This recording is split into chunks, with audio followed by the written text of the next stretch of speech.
Have you ever thought about how deeply math is woven into the fabric of life itself?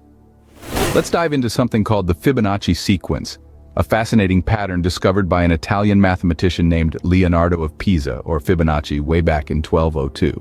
This sequence starts simply with 0 and 1, and every number that follows is just the addition of the two numbers before it. It goes like this: 0, 1, 1, 2, 3, 5, 8, 13, and it keeps on going. What's really cool is that this isn't just some math puzzle. You can find this pattern all over nature and in us, humans too. Fibonacci himself used the example of rabbits to explain this sequence in nature.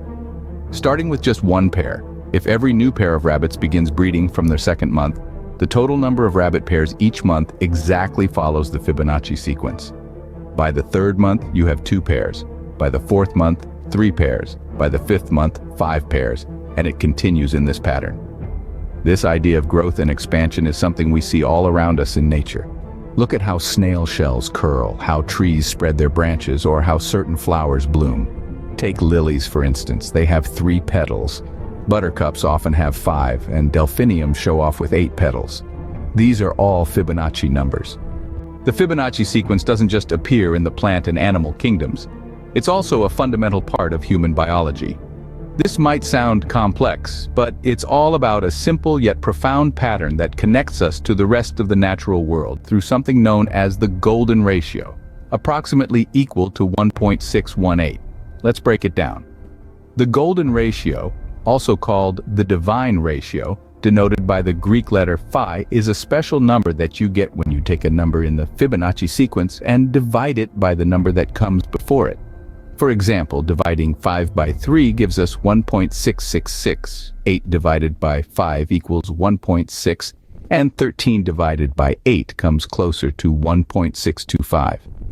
As you continue, the division of consecutive Fibonacci numbers approaches the golden ratio of 1.618. Why does this matter? Well, this ratio is believed to be aesthetically pleasing to the human eye, and is found in the proportions of many things we consider beautiful, from ancient architecture to modern art. To visualize the golden ratio, one can arrange squares in sizes that follow the Fibonacci sequence: 1, 1, 2, 3, 5, 8, 13, and so on. These squares can be laid out to form a rectangle, and within this rectangle, a spiral can be drawn that elegantly curves and expands through each square, creating a logarithmic spiral. This spiraling pattern beautifully approximates the golden spiral, a shape frequently found in nature. The divine ratio is celebrated in iconic artworks. Leonardo da Vinci's The Last Supper is a prime example, where the dimensions of the painting and the layout of its figures and architectural features align with phi. In architecture, the Parthenon's facade and the Egyptian pyramids are believed to incorporate phi, creating an aesthetic harmony rooted in mathematics. In contemporary design, the golden ratio continues to inspire. From Apple's logo, which fits snugly into a golden rectangle, to Twitter's bird and Pepsi's globe, brands use phi to create logos that are pleasing to the eye. Web designers also turn to the divine ratio to lay out content, ensuring a visually balanced and engaging user experience. But perhaps the most captivating application of the golden ratio is found within us. Our brains are hardwired to recognize the divine ratio in human faces and bodies.